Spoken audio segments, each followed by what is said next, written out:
I don't nga pala to. Dam pala ito guys.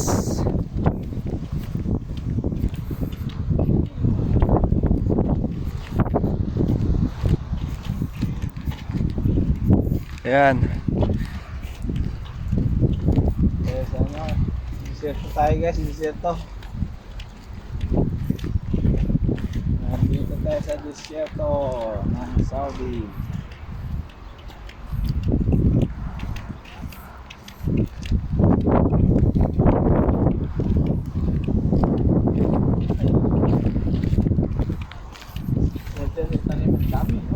Oo. Si Adja yan, taniman ata. Daming lumilipad na mga galing doon na ano, yung kulay brown. Mabuti naka ano tayo. Dam pala to guys, mga katribo. Mga kabarako bugoys, mga kabarako. Nasa dam po tayo ngayon. Ito yung dam na sinasabi natin na natuyo. Mga natuyo yung dam ito guys, so. Natuyo. Doon sa unahan yung labasan ng ano, pero wala na siyang ilalabas kasi nga natuyo. Kasi sa history daw ng ano, may napunta daw dito napakalaking balyina. Yan ang kwento ng mga makalumang tao dito guys. May napuntang balyina. Uhaw na uhaw daw yung balyina guys. Ayun, sa sobrang uhaw, itong dam na to, ininom niya lahat na tubig.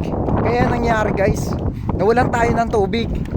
Kaya ngayon ang Saudi Arabia, walang tubig na mainom. Yan ang kwento po ni Barako Bugoy. Nag-uulat po from Saudi Arabia, Barako Bugoy. Yan. Kung makikita nyo guys, talaga naman super init talaga dito, pero hindi mo mararamdaman yung init. Tirik na tirik ang araw ha. Tingnan mo, kasi nga umaga. Yan, umaga guys.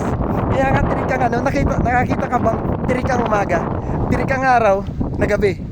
Syempre umaga lang guys. Tayo sinusurvey namin. Kaya itong tropa ko, ilang years ka na nga sa abroad?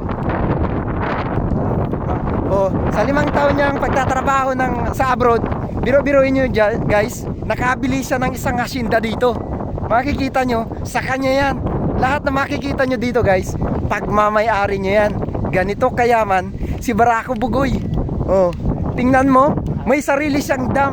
Sabi nga, ang pinto nga ng lulo niya, ano nga pangalan ni lulo mo? Longkoy. Si Lolo Ongkoy, may napadpad nga daw ditong malaking balyina.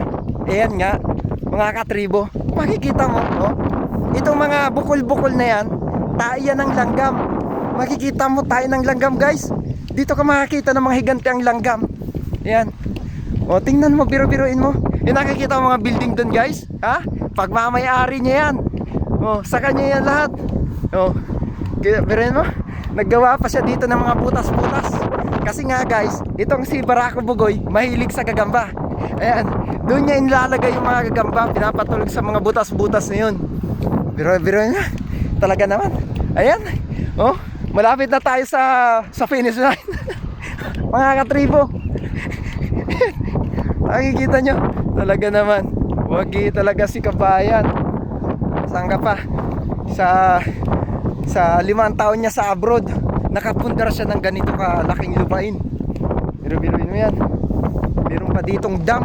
Ayan, ito na sa kabila niyan guys, sa kabila niyan, ibang planeta na yan. Diyan niya nahanap yung ika-7 bulan ng bulang kristal. Nakikita mo yan? Yung mga butas-butas niyan, 1, 2, 3, 4, 5, 6, 7, 8. Sumobra, di ba? Sumobra. Yung 7 Dragon Balls, sumobra ng isa. Kaya palang sapa niya. Nakikita. Tagak ato yun. Wild duck ba yan?